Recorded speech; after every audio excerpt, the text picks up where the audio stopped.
Hello, everyone, and welcome back to another episode of FFC&Me. I'm your host, Ash Wolford. Before we get started with this week's episode, I just want to say thank you to everyone who has liked and shared the photo, showed the group, everyone who's liked and shared photos with me for the upcoming season's opening credits. That'd be great. If anyone wants to get involved in that, please do send in your photos to our new show email, which is FFC&Me. That's FFC&D me @gmail.com. Just send in your group photos, just your photos of yourselves at football, or just in your Fulham groups, watch parties or whatever. That would be great. The only thing I asked, if you have any photos with kids that are under the age of 16, just to send in a little confirmation email that it's okay for us to use those photos. I'd say the show's been growing week on week. It's been absolutely great. I'm thankful for that. The show is also now available on Patreon. The show's content will always be free. I never want it to not be free. It's a passion project of mine, so I never would charge. But obviously, there are costs to running the show. So anything that we can sort of make to help cover those costs just will help us really improve the show as well. And the link to that is in our bio. Um, Anyone who does look on our Patreon, you'll see that there's a couple of membership levels that get you entrance into a draw. And we'll be doing a prize draw every month for everyone who's part of that group. This month's prize is a £50 e-voucher to the Fulham store. And to enter, you just need to enter on our Patreon. And everyone who has got involved with that so far, thank you very much. As I say, the show's email address is now available. It's ffcme@gmail.com. If you have any questions for me or for anyone who might be coming on the show or just some ideas for the show, please do send them in to us. It's always great to read. And if you have any questions for me, I'll try to get to them as soon as I can. Back to the show, though. This week we have Chris from the DC supporters group on the show. It was a great chat with Chris. We learn an awful lot about someone who comes to watch football for the first time, never really knowing much about the sport, fell in love with Fulham and Craven Cottage, and has then learned the sport around it. And we also learn about how he's getting excited about the games that are coming over to the US this summer. One being obviously right in his back garden, and we talk about how the group over in DC are excited about the games coming locally to them. Please enjoy this week's episode. Thank you very much. Chris, how you doing? Hey Ash, yeah, thanks for having me. No, it's great to have you on, mate. Tell us a bit about yourself. Yeah, my name is Chris. I'm currently living in just outside Washington D.C. here in the States, small little town named Alexandria, Virginia.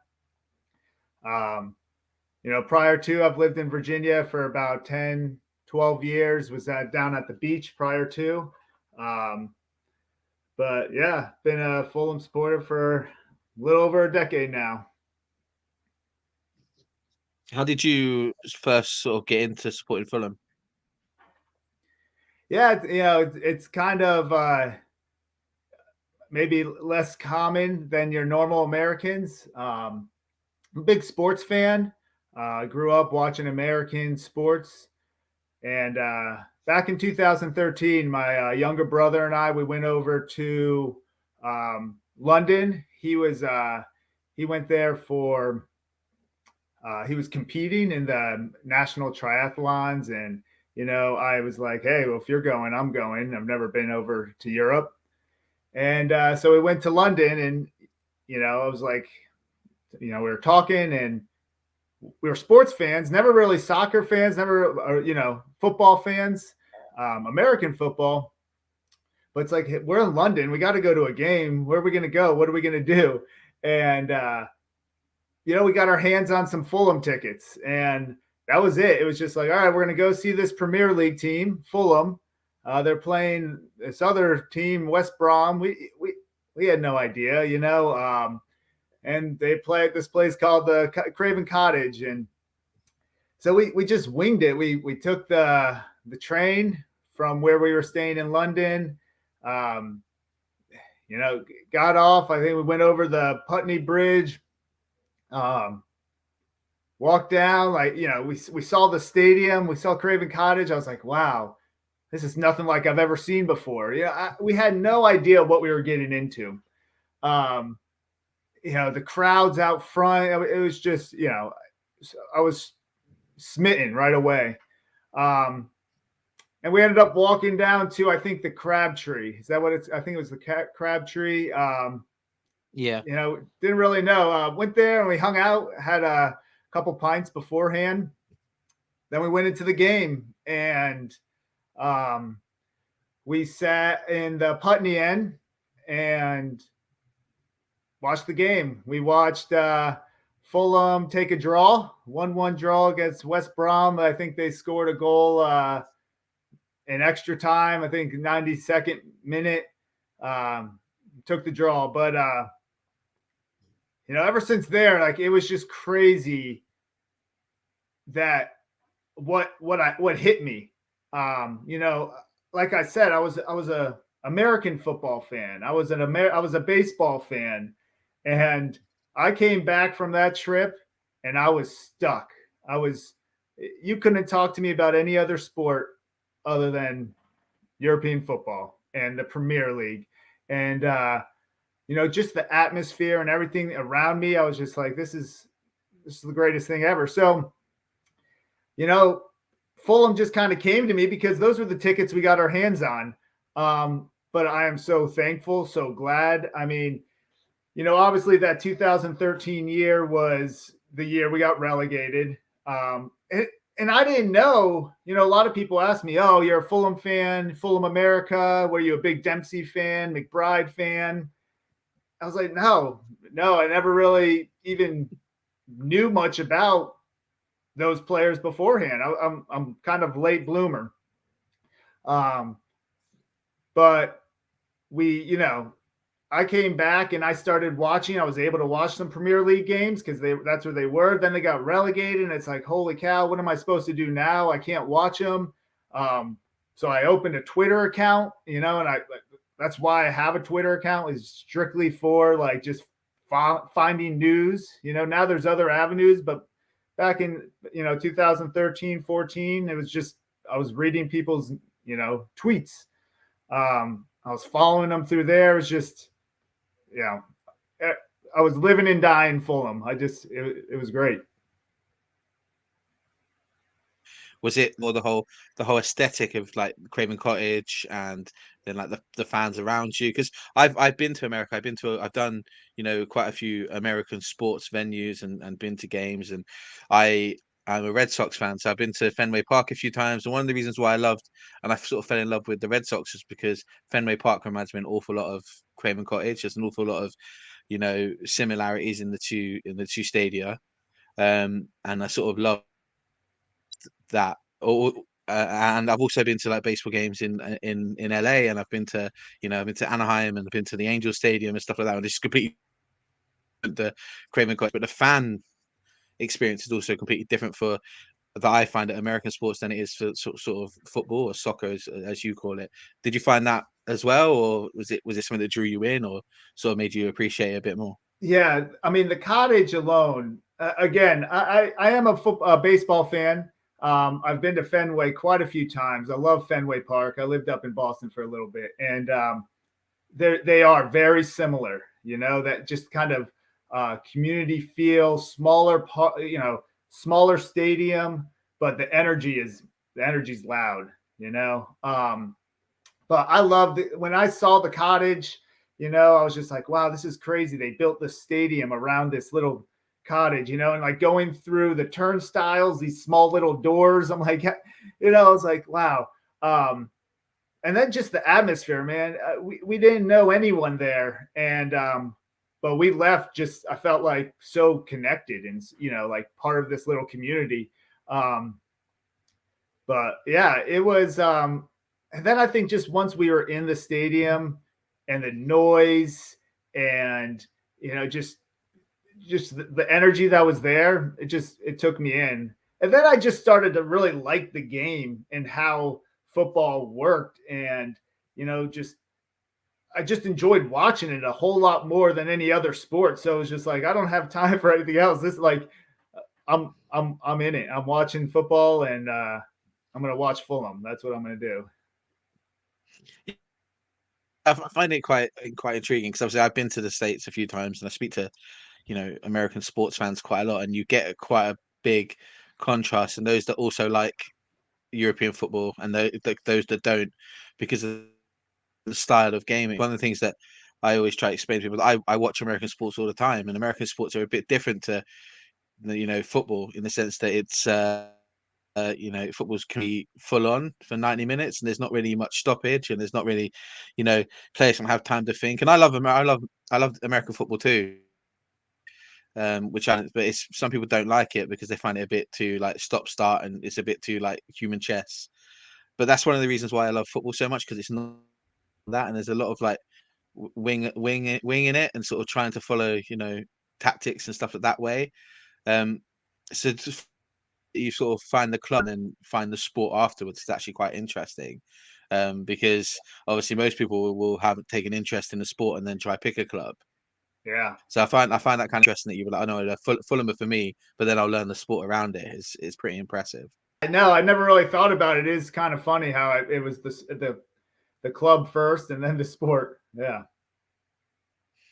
It, it's cool because it sort of shows that the connection, especially those who are lucky enough to have been to Craven Cottage, you find a connection almost instantly. And it's kind of funny because, for me as a kid, I got taken to Fulham when I was very, very young, so I don't really remember my first games and going, because I was way too young to remember it. But I know Craven Cottage is the sort of the place that I grew up really going there every single week, and I've seen the place change dramatically in the 33 years I've been going to Fulham games. So it's kind of impressive that people come in and they're sort of drawn in and they're taken in by it.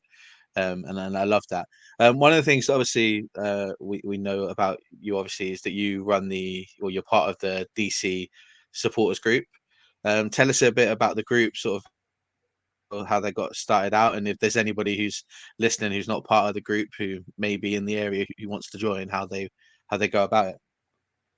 Yeah, the Fulham DC group, it's been a life changer for me. I'm sure we'll talk more about it, but you know, I followed Fulham for almost 9 years, 10 years before I really had a conversation with a Fulham fan face to face. Because it's so they're hard to come by here in the States, and luckily when I moved here outside of DC in this metropolitan area, you get more people and your chances of running into some supporters are a little better. Um, so our president of Fulham DC, Dane, he was on Twitter and he would just kind of it was new, and he would just say, "Hey, we're here at this pub, and if you want to watch Fulham, let's go." And that's kind of how we started. At least I started. I went, met at this pub, and we started watching games. And I was like, "Holy cow! I'm watching a Fulham game with a real Fulham supporter. I've never done this before, since I've been a real fan." Um, but yeah, we're in the DMV area, the Delaware, Maryland, Virginia area. We got Washington, D.C. in the middle, right? So Washington, D.C. is in the middle of 3 states. Um, we have people who come from Maryland, and an hour out of Maryland. We have people who live an hour out in Virginia. We kind of all try to meet inside DC for the games when you can. And then obviously with Fulham coming here to the States in the summertime, we're really trying to, bolster our numbers and just try to outreach more and be more involved to really, get this club up and running. But so far we have some great support. We get people from out of town who see us, whether it's on social media or somewhere, and then they show up to the pub. We have some people from across the pond who'll show up to the pub on games. So yeah, it's been really great. It's been a blessing. So obviously we sort of spoke slightly there about the games that are coming over in the summer, and the summer series, and the games we're playing. How much sort of buzz and excitement is there within the group that obviously Fulham are coming to your home area, as it were, and sort of how does it feel to know that the club are going to come play at home Oh for yeah, you? Ash, it's crazy, man. Like it was, we had like birth of my kids, and then all the, my wedding, like things that just like excite me so much. And then part of me just felt like I was like, man, Fulham's doing pretty good. Maybe they make a summer tour in like the States. Maybe they do their summer training here or something. I don't know. Come on. And when that got released, I was buzzing. Like that's all I talked to. My wife was probably, she's telling me to stop talking about it. Come on, Chris, But lot of buzz. I mean, especially I was ready to travel wherever I had to. If they're coming to the States, I was ready to travel wherever. Like, but then when we saw they're coming to DC, it was like, wow, like they're going to be here. In FedEx Field where they're coming, it's just outside of DC, in Maryland. There's talk about it. It could have been at a better venue. DC United, the MLS team, they play here in the city, have a nice new stadium. Little bit more personal. Could have been a better venue, but I get what they're doing. They want to try to pack as many people as they can. So they go to the big stadium. But we're going to make the best out of it no matter what. Yeah. Obviously, the group it's the group planning sort of events for yourselves. Obviously, I'm expecting there's going to be some Fulham fans over here in the UK that are going to come over to the States to follow the game. But I do know quite a few people that have already booked up to, do all three cities while we're playing there. What can they expect from the town? Where's good places for them to go? And obviously, should they be paying attention to your Twitter page and stuff to sort of find out for events so they can meet American Fulham fans, as it were? Yeah, absolutely, Ash. I can't wait. I hope you get as many people as you can from overseas to come over here because, that just meeting all Fulham fans, like meet the ones that are there every day, every weekend. It's going to be great to see. But yeah, we're playing quite a few events. We've been since the announcement, we've been very involved in meeting as a group, meeting with other organizations. We've linked up with a local nonprofit organization here. They're called DC Scores.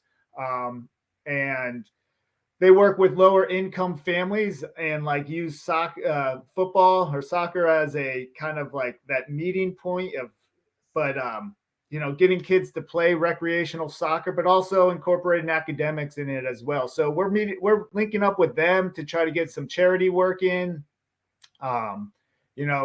donating some money for them.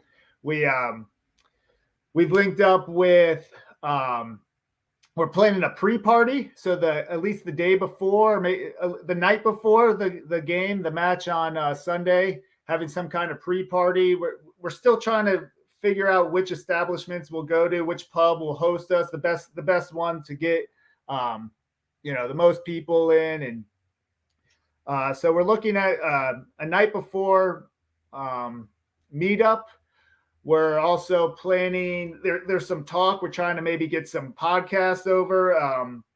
I know the guys at Fulhamish, they've reached out to us and maybe trying to set up some kind of, live podcast event.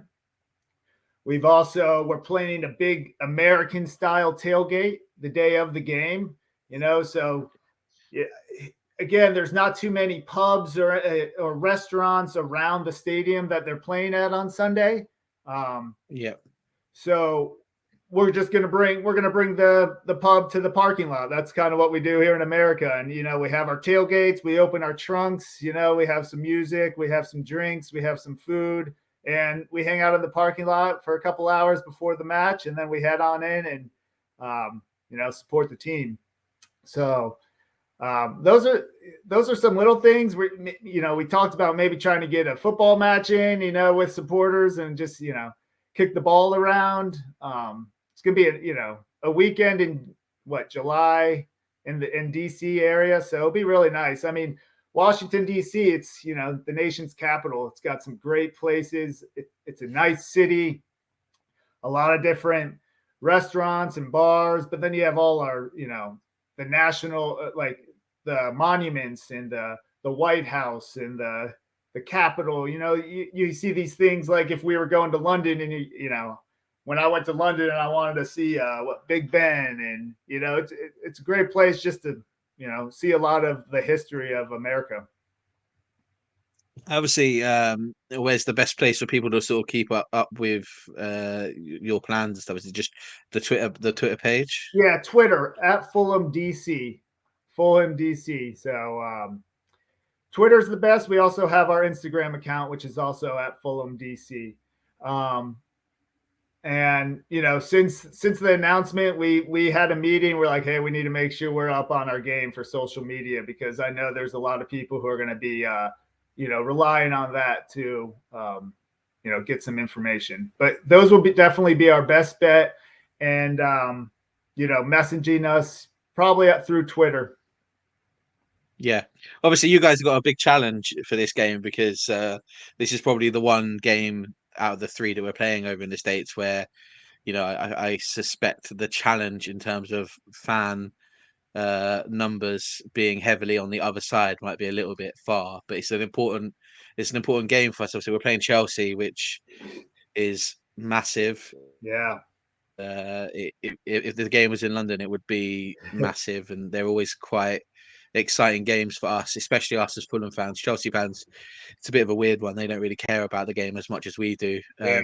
But it's sort of similar to how Brentford fans feel about when we play Brentford. It's much bigger for us than it is for them, and it's just Brentford much bigger for them than it is for us. But make sure you make yourselves heard while you're out there. I know that London, the London-based fans that are coming over, DC is it's not a city, it's not a place I've managed to visit myself just yet. It's on my list, but unfortunately, this summer comes a little bit too early for me to be able to come over. In terms of financially, it's just a bit out of reach, so it's a bit of a shame. But I think that anyone who is going, it'd be great to sort of make sure that as many Fulham fans get together as possible, from both sides of the pond, or wherever anyone's coming in from the world. It'd be kind of important.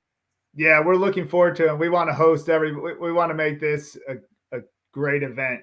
I'll tell you what, when the tickets went on sale, they had their supporter sections that you could go, buy your tickets, and they gave Fulham about 2.5 sections of Fulham supporters.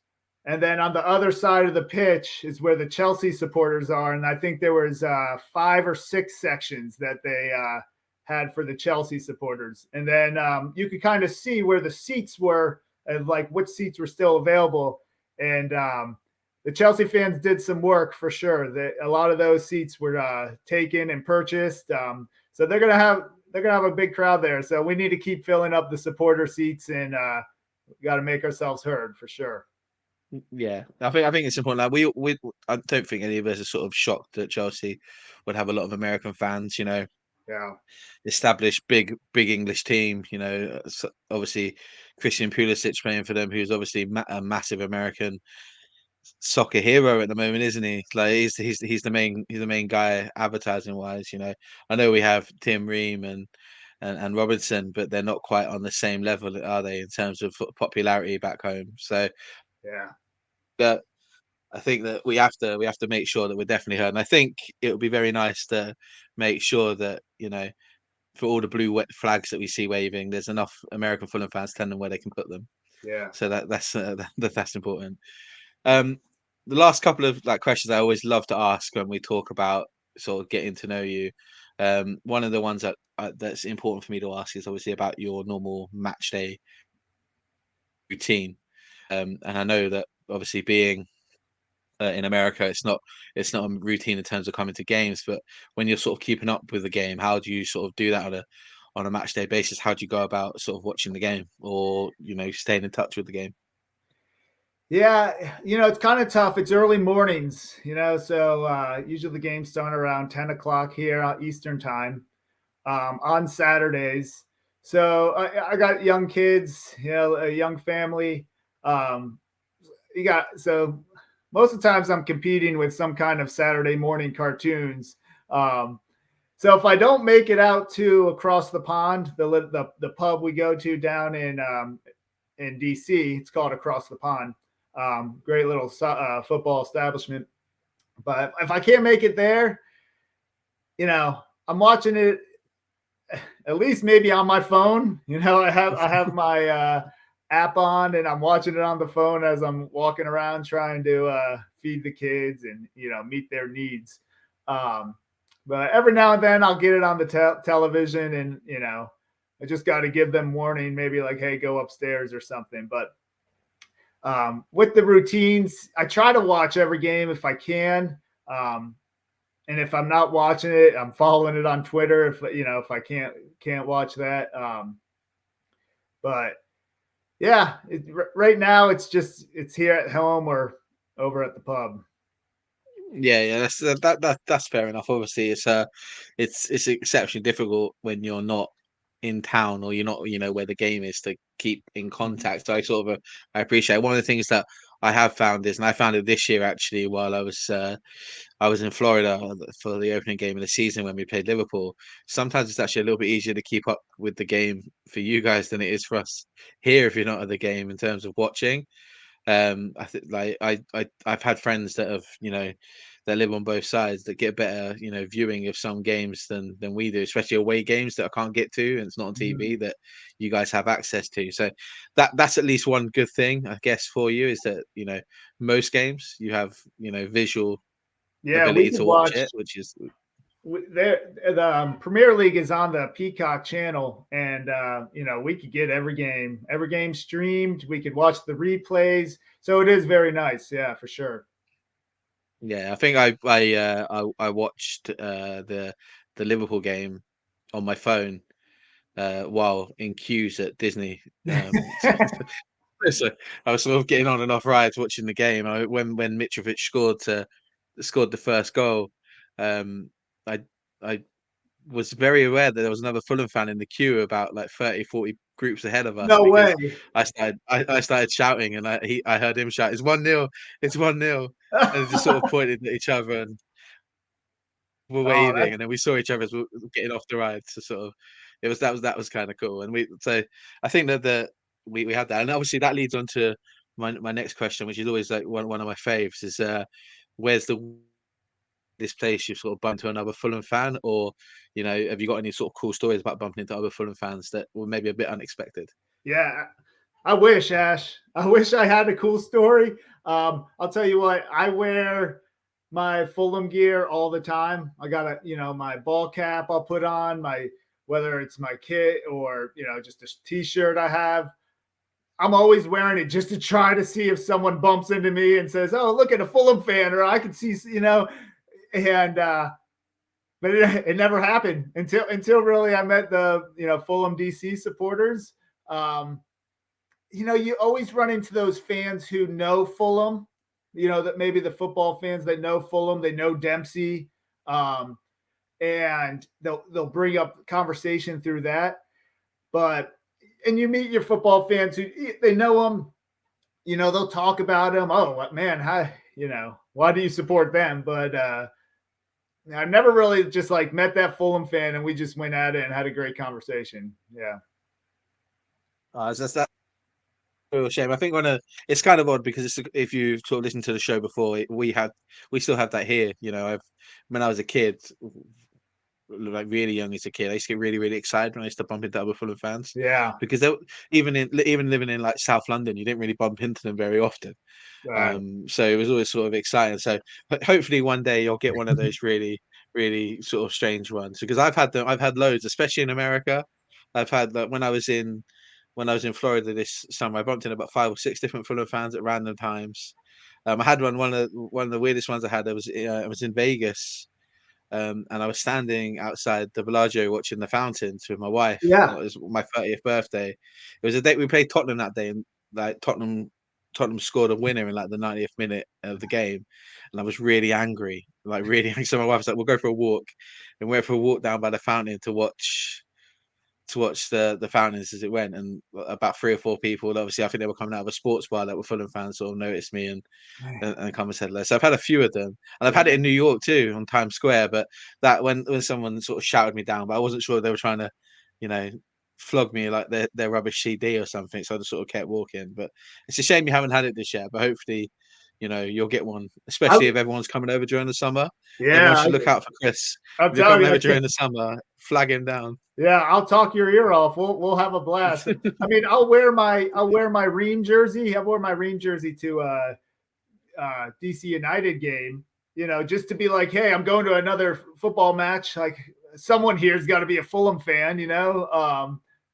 I got heckled more than someone. I had people telling me, this was before the World Cup. They're like, saying what they wanted to say about Tim Ream, but I think they'll take that back now after his World Cup performance. They see what he can bring for sure. I think everyone should take it back completely after this season. Even Yeah. I think almost everyone's guilty of talking down Ream a bit. I think especially over here, none of us expected Ream to play this season. Yeah. We were sort of expecting him to be a backup, and boy, is he proving everyone wrong. He's an absolute legend. I love Tim Ream is an absolute legend. He's not only a really nice guy, he's not only a great representative of our club and of US soccer as well. For someone who looks at it from your side of the picture, he's just an absolute he's an absolute monster. And this season, he's been absolutely outstanding. So obviously, everyone who's sort of watching this is coming out in a couple of weeks. This is the day after the Man City game, so we're aware that obviously his season's now over because he's broken his arm, which is such a shame. But um, he's Yeah. a legend. He's one of those. Fulham have many links to American players. I go back to as far as remember like Eddie Lewis Mm. and players like that are really, you know, late 90s, early 2000s that play for Fulham. We've always had links with the States, so it's great to see that some there's always a good connection there. Yeah. Yeah. Um, the the last question on the getting to know you section was one of my favourites to ask. Is about superstitions and about whether or not you have any superstitions. Chris, do you have any superstitions regarding football, or are you just I can't really sort of Yeah. change anything type of person? Now, unfortunately, I'm not a fan of superstitions. I don't want to have them, but I do have them. Um, yeah, I have a Fulham cap, a ball cap that I wear all the time. Trying to spark that conversation. It's a nice white ball cap. Well, now it's kind of yellow because of all the sweat. I wear it all the dirt, but I won't wear it. I won't wear it during game days anymore. I don't. I don't. We don't have a great record with it. I don't even know if we've ever won a match when I do wear it. So no matter what, I won't wear that cap during game day. If we do win afterwards, I put it on and I'll sport it and we'll see what happens. But I won't wear that the cap during game day. Other than superstitions, other than that, when the match is going on and I'm not watching it on, like I don't go on my phone. So like I'll turn all notifications off. If I am watching it on my phone, the match, I just turn all the notifications off. If I do get chance and I get to watch it on the television, I'll put my phone in the other room, just watch it. No distractions. Yeah, no, I get that. I think I have a similar one. I won't wear football. I won't wear Fulham shirts on match days at all. I never have done. I did it one time when we were a kid, when I was a kid, and we lost. We got absolutely destroyed in the game, like 4-0. And I was just like, right, I'm not wearing.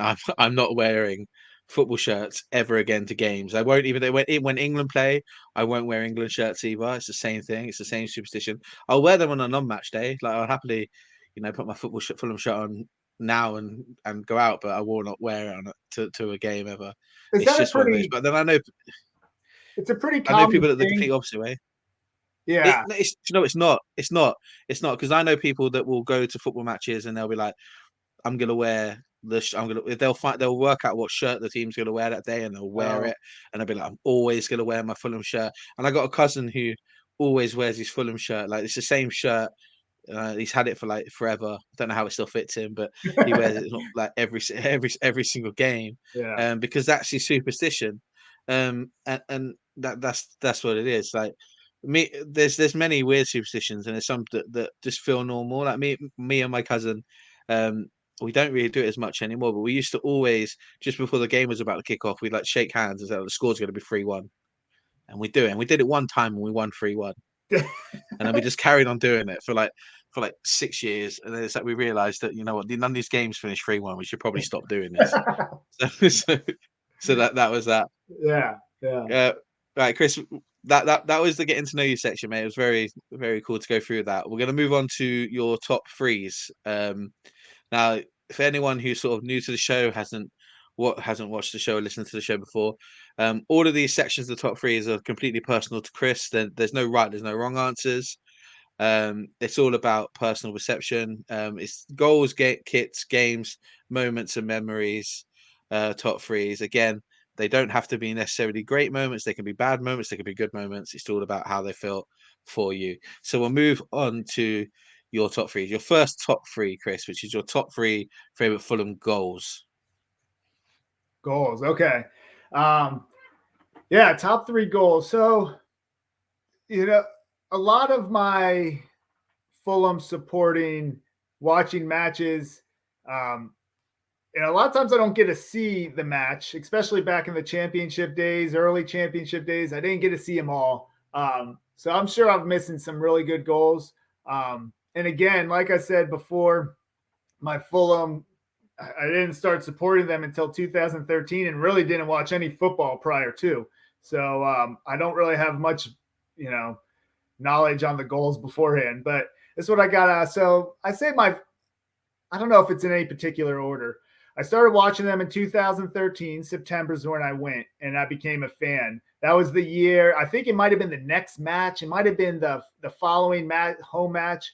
But Kasami had that wonder kick, that wonder goal. I don't know, like Against Palace. against Palace. That's what it was. It was against Palace. Yeah. Just one strike in it. And I remember watching it on the game. I'm freshly home from London and watched this goal, and I was just like, "Whoa, that's what football is." So great goal there. I love. Obviously, I think it's probably pretty popular. Joe Bryan's, I'd say his first goal in the Brentford final, and the playoff final in extra time. And then my third goal, man, there's nothing better than the K Max butt goal. His butt goal against, I think, Leeds the year we got promoted. I do play soccer, football every now and then. I get on the pitch and I try my best. And I don't think I've ever scored, but if I do score, it's definitely going to come off my butt for sure. I think we'll so just go through those goals quickly. Like the Kasami goal, I think we've spoken about on the pod a few times before. It's just absolutely amazing. And one of the biggest travesties of that goal was it never won goal of the month. But it was somehow nominated for a Puskas Goal of the Year award, but was not good enough to win Goal of the Month. Is sort of crazy. It's probably the best goal I've ever seen live at a game. And the fact that it was at Crystal Palace, it was even better for me. I live in Croydon, so there's a lot of Palace fans around me. My wife's family are sort of Palace-ish. Like I went to that game with actually I think my wife might have come to that game, and I took a couple of mates that I worked with at the time, who didn't really support Fulham or Palace, but they were just getting into football and they were trying to find their club, so I brought them to that game, and it was just it was a great game. Trying to explain to them that doesn't happen every week. Like goals like that don't happen every week. Because even Steve Sidwell's goal in that game was an absolute belter. Like they don't happen. They don't happen every week. But this was my first part of being a Fulham fan. These are the goals I was seeing. I was like, wow. Yeah, they don't happen every week. What might happen every week is goals like but might like K Max coming off his backside. It's probably more likely to happen than Kasami scoring like that. And I think Joe Bryan's goal. Joe Bryan has sort of cemented himself as a Fulham legend forever because of those goals, and that final's rightly sort of known as the Joe Bryan playoff final. And what's not to like beating your rivals, through a goal like that in a playoff final is sort of astonishing, especially because the 97 98 minutes of football that had come before it weren't exactly riveting to watch. And I'm pretty sure by that point the only two sets of fans that were still watching the game on TV were probably Fulham and Brentford fans. Nobody else would have turned it off because the game was boring. But it sort of came to life after the goal, and then K Max go off his bum. I love Kevin McDonald. Yeah. McDonald's is an legend. He's a hero. And he's the only player I've ever seen score from 30 yards and from 5 yards from his backside. And I celebrated both just as hard. And I wouldn't take it away from him. I absolutely love that. You know, it was his first goal for Fulham, and if he was ever going to score a goal for Fulham, that was how he was score at the time. Yeah. So I'm really glad that he did it. It was definitely fun to Yeah. watch. Yeah. We'll move on to your next top threes, and I got a sneaking suspicion, obviously, from talking to you that they're going to be all pretty recent, but we love talking about them. What were your top three sort of favorite Fulham kits? Yeah. Actually, I think I'm going to throw one in there that's not too recent. But I have actually the one I'm wearing. I love this kit. Our last championship, the World Mobile. It's got that black kind of camo. I don't know. I'm just a fan of it. It's really clean and cool. Um, I'm originally from Florida, South Florida, down in Miami. And so when in the championship, when we had the Visit Florida shirt, the kits, um, I really like those. The red stripe, they had the red stripe, Visit Florida. Um, I bought one of them because I wanted to support both Fulham and Florida. Um, and then, I never saw them play in it, but it's just a fresh looking kit. And I also am a huge fan of pizza. So the Pizza Hut away, the red and black stripe. Yeah. I don't have one of them. Yeah, I need to find one, but you got to like break the bank if you want to get one. good luck finding one. I wish I'd realised how popular those kits were going to be. Now I would have bought about 30 and just kept them in storage. Yeah. We'll go through those kits. Obviously, that you're for people that are listening and not watching, you're wearing last season's black away kit, this season's third kit, Yeah. but the World Mobile sponsor.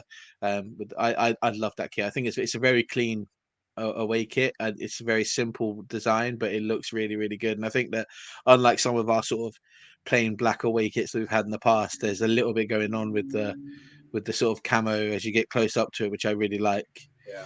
And then the Visit Florida shirt, the one with the red sort of line going across the chest. Yeah. It's a really clean kit. I like that kit because it was actually one of the first kits that my daughter had when she was born. So I really because it always just reminds me of making her wear a Fulham shirt like when she was little. So that's why I really like that shirt. Yeah. And then the Pizza Hut kit, I'm really glad you like the away one because everyone loves the home one. The white home kit is very, very popular, and it's one of those, iconic football shirts in the sense that even people that don't support Fulham really like the white one, mainly because of the Pizza Hut sponsor, and it's sort of iconic and remember that way. But I really love the away kit. It harpers back to a time when Fulham's away kit's always black and red striped.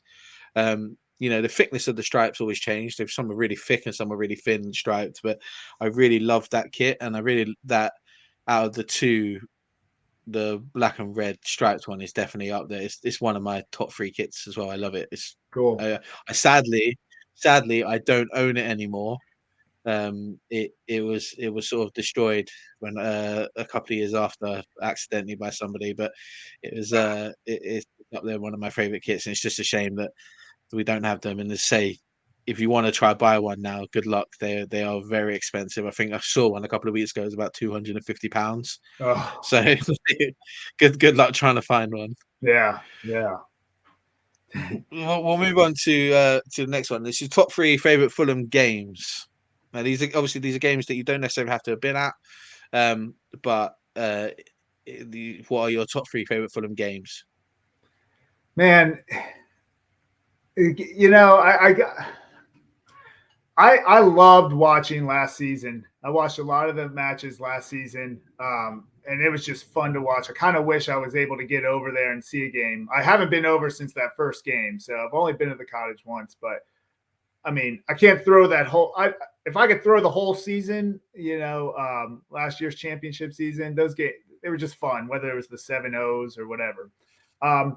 But the ones that I do remember, both playoff final games I'm throwing in there against Villa and Brentford. I remember watching them. remember watching them, the white wall. I mean, I was in awe. And like you said, the Brentford game, nothing really special until the end, but it was just a fun game to watch. And then the two playoff finals, and I'd say my third. It's a recent game, but man, I was just stoked when it happened. Was when we beat Chelsea at the Cottage, and to see Vinny pop up, and you know we didn't know what he could do, what he's going to bring, and then he gets this game winner, and man, I just felt like really proud. I don't know that rivalry against Chelsea and Fulham, like maybe supporters there, at the Cottage, but like I know how rivalries are, and when you win a game like that, it's super special. Like sometimes those rivalry games are better than any championship you win. Yeah, I think for people who don't sort of realize it's a bit of a one-sided rivalry, Fulham Chelsea, right? They very few Chelsea fans see Fulham as rivals, mainly because most Chelsea fans are sort of have only come around since they got billions of pounds, and they don't really remember the history of the sort of the two clubs. But most people, including myself, have connections to both clubs. I'm a Fulham fan, massive Fulham fan, but half my family support Chelsea. And half my and to the point where like my stepdad supports Chelsea. And what's still to this day one of my greatest achievements is making my little brother, his son, a Fulham fan, not a Chelsea fan. Nice, It's one of my nice. greatest achievements. So it's one of those things that they're, and obviously there's the clubs are they're 2 miles apart, and I know that American fans don't necessarily understand this because you don't really get clubs that are that close to each other. You get city rivalries and sort of I know that we'll go back to baseball. The Red Sox and the Yankees hate each other, and like Boston and New York have always had that sort of massive rivalry and stuff like that. And I know there's other cities and places that have the exact same thing, but I don't know them as well. So it's one of those things that to beat Chelsea, it's always great, and fact it was the first time it happened in 16 years. Yeah, It's painful. It's yeah, a painfully long wait to win a game like that, but to do it is always fun. And you know, not just because you get sort of a little bit of bragging rights for your mates who are Chelsea fans and your work colleagues that are Chelsea fans, but for people like me who then get to go home or ring family members and sort of take a bit of bragging rights too. That's always pretty cool.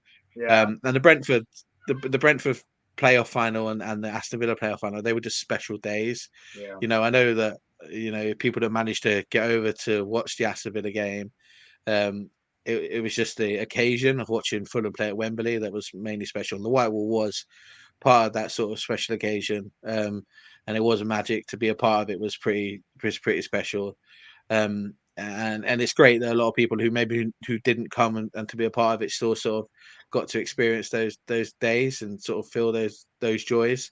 And the Brentford game, we were all in the exact same boat for the Brentford game, weren't we? None of us were there. Doesn't matter if you're in London or in DC, you couldn't physically go to the game, so we all sort of had similar ways of watching it. For us over in the UK, I said it a few times on the podcast, we were just coming out of some lockdown restrictions from COVID. So managed to get a couple of my cousins my cousin and my brother came over to watch the game at my house because you were just about allowed to do it back then. So that whole experience of actually having people around me to watch football that yeah. actually cared, rather than my wife sitting in the corner, rolling her eyes and not understanding why I'm getting emotionally attached to 11 men kicking a ball. Yeah, But they were special. And I think it helps that we won those games, obviously, but they were definitely pretty spams of in terms of sort of just days as a whole. yeah. Um, yeah, so we'll move on to your last top three section. Your top three favorite Fulham moments and memories. Now, these can be games. Some people mention them as games. Some people mention them as just things that happen outside of actual physical games of football. But what are your sort of top three favorite moments and memories as a Fulham fan? All right, yeah. I'd say number one definitely is my trip to the Cottage. I mean, I wasn't even a fan. I wasn't a fan yet, but I left there a fan. Um, and I remember the game. West Brom 1-1. Steve Sidwell is the one who scored the goal. Um, it's just it was just cool, and I liked Sidwell. He became that player that like was kind of my favorite player at the time because I saw him score. He was this little like slick midfielder, ginger like me, so I was all for it. So that's just, I mean, just to say I went to the cottage, definitely going to be up there in my greatest memory. Um, the Derby, Adoy's, I guess the moment is when Adoy was standing on the crossbar on the goal, and there was the pitch invasion. I remember watching the game. He scores the goal.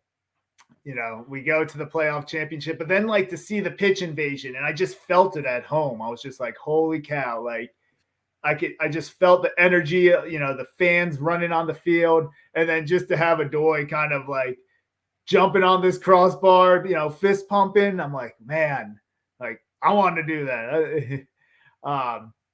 So that was a cool moment. There's so many, it's hard to think, but these just things that like came to me right away. I'd say my third one, for what it is, it's really meeting the Fulham supporters group, the Fulham DC supporters group. Because, like I said, I went 9 years being a Fulham fan before I had a conversation with a Fulham supporter. Every now and then I'd throw. I'm not a big social media guy, like so I wouldn't really like talk through the phone, through Twitter or anything, but I would follow it. But I never just had a conversation. And when I walked into the pub for the first time and I saw a couple guys wearing Fulham gear and watching the game, and I was like, wow. And like we're talking about players and they know the history, and it was just a game changer. It was just something I was just like, wow, like I'm actually like, relating to these people. And I've been my family has inherited Fulham, right? Like it's fun. Like my dad, he'll call me after the game and just be like, "Hey, that was a great match." Like he's watching the game, he knows what it means to me. He's a fan. My wife's a fan. My kids have their jerseys, and but I can't have like conversation, that passionate conversation with it. They just don't get it. So the a very one of the greatest moments was me meeting other Fulham supporters here in DC and really just connecting with them. Yeah, I think it's great. Like one of the reasons why I started this podcast was obviously because it means I get to have conversations with people like you, and I get to meet new fans, and I get to make new Fulham friends by doing it. But one of the main reasons was actually it was to help people connect with other Fulham fans, because I know there's Fulham fans all over the place. Even here in the UK that live away from London or from Southwest London. To you in the States that feel like they're sort of the only person in their area who supports Fulham. So to help people connect to other Fulham fans has always been that one of the main aims of the show, and it's one of the things that we do try to do. So helping sort of groups like yourself sort of advertise yourself to get more locals to join in is great. Yeah. So I'm actually great, and it's obviously we take for granted the ability to. I take for granted my ability to pick up my phone right now and ring one of 30 people in my phone book that I could have a conversation with about Fulham, and me on the phone for hours talking about it. I take that for granted. And I think people that don't necessarily have other Fulham fans around them don't realise that just how important that is. And it is important because it's important it not only helps you, feel connected and stay closer to the club, it helps you, it grows that passion inside of you to be a fan. It makes you want to experience more and to pass it on more, and you know, it makes you want to, buy your kids Fulham jerseys and make them Fulham fans, and it makes you want to connect other people to the club as well. So it's always important that, and I think that starting up the group and finding other Fulham fans is absolutely amazing. Yeah. Naturally, as you say, um, going to a game is going to be one of your most important moments, because it is. And anyone who's been to their first game or been to a game and remembers their first game, they're always going to be special moments, especially if you come into the club already being, I know I'm a Fulham fan, I really want to go to Craven Cottage, and then eventually getting to do it the way you've done it is obviously a bit different. But I think it proves my point that we've made many times on the show that just how much of a pull it is having a special place like Craven Cottage is to get people to come in and go, actually, I really like this, and stay in from that. And then obviously, you know, the the this just being part of a group of people who can watch and enjoy things is obviously important. So I think that you've definitely got some good moments there and some good memories. Obviously, big shout out to the rest of the DC group. I'm hoping that you guys do manage to sort of keep growing and get more and more locals to be fans, because it's how we as a sort of fan base grow anyway. So that'd be pretty cool. Yeah. Cool. Okay, so obviously that's your top threes. We'll move on to the final section of the show, which is the FFC&Me Cult Hero Hall of Fame. For anyone who doesn't know what a cult hero is, a cult hero is somebody who is not necessarily the best footballer to ever play for a football club, or the best footballer in the world, but it's a player that you would just absolutely love. So far this season, we've had Abubakar Kamara put in, Paul Pescalito put in, Chris Baird, Roger Brown, George Best, Simon Davis, Terry Angus, Roy Hodgson, and then last week, TJ from the Philly group put in Brian McBride. So, Chris, who are you entering into the Cult Hero Hall of Fame, and why? Yeah. All right, Ash. I had a few in mind. Obviously, like first guy comes to my head is like Tim Ream, man. Just what he's done for the club. But I kind of went through, and then I was like, oh, Steve Sidwell. He was this guy. He was my first fan. Like, I love the way he played. But then there's one guy that really sticks out to me. I just, I enjoy watching his content on social media. I'm going with cult hero as Neeskens Cabano. I love his adversity. I mean, he's been with the club, then they loaned him out. Then he comes back, and I mean, earlier this year before his injury, he's just been, he's having a great season, and you could tell that the vibe with the players love him. Whenever they're asking who's the funniest guy, it's always Neeskens. And I'm a guy who just likes to have fun. I just want to hang out with him. He just seems like a great guy, and he's also out in his community. So I'm a fan. I'm a Cabano fan, and I'd like to put him into the Cult Hero Hall of Fame if you would have let him. I think there's I think there's going to be very few arguments about if Neeskens is a cult hero or not. He's an absolute legend. I think that he's one of those players, as you say. He's quite, he's got one of those personalities where he draws people in, and I think there's not many people who can watch a Neeskens video or spend any time around him or see him and not absolutely love him. Yeah. I think he's an absolute legend. And again, as you say, he's not had the easiest time at Fulham. He's had a few injuries. He's been sent out on loan because he maybe wasn't getting the game time he needed. But he's always had a smile on his face. He's always, been, popular member of the squad, and you can tell, as you say, that other players absolutely love him. And I think it's proven by when he came back from injury. Against Leeds, how much of a reception he got when he came back on the pitch, and you need to be a special player and a special person to get a reaction from a crowd like that, especially if you're not Cristiano Ronaldo or Lionel Messi. Yeah. You're not likely just to get an absolute standing ovation because you're coming back on after an injury like that. So I think that Neeskens 100% deserves to be in as a Cult Hero Hall of Fame member, and I happily add him in. There's going to be no arguments from me about whether or not he should be. Great. Anyone who's sort of watching this or listening to this, let us know on Twitter or on the comments section on YouTube about how you feel about Neeskens Cabana coming in. Although I very much doubt there's going to be much argument about whether or not he deserves to be in the group. Chris, thank you very much for giving me your time and having this conversation. Just a quick remind everyone about the best place to keep in contact with the DC group, especially to find out information regarding the tour of the States coming up in the summer. Yes, yeah. Please reach out to us on Twitter. It's at Fulham DC. All right, kind of like Fulham FC, but Fulham DC. And then also on Instagram, again, Fulham DC on Instagram. That's our best bet. And then, I'm also on Twitter. You can always reach out to me if you can't find them. Seashore84. Cool. Yeah. Excellent stuff, mate. Thank you. Thank you very much for coming on. It's been an absolute pleasure to meet you. And hopefully, everyone who's sort of watching, give Chris a follow, give the DC guys a follow, and hopefully you'll get to meet a lot of Fulham fans in some strange places around DC during the summer. Yeah, I hope so. Ash, it was a pleasure, man. It was an honor, and I'm really, thankful that you asked to speak with me. I appreciate it. That's absolutely fine, mate. Thank you very much. Yeah.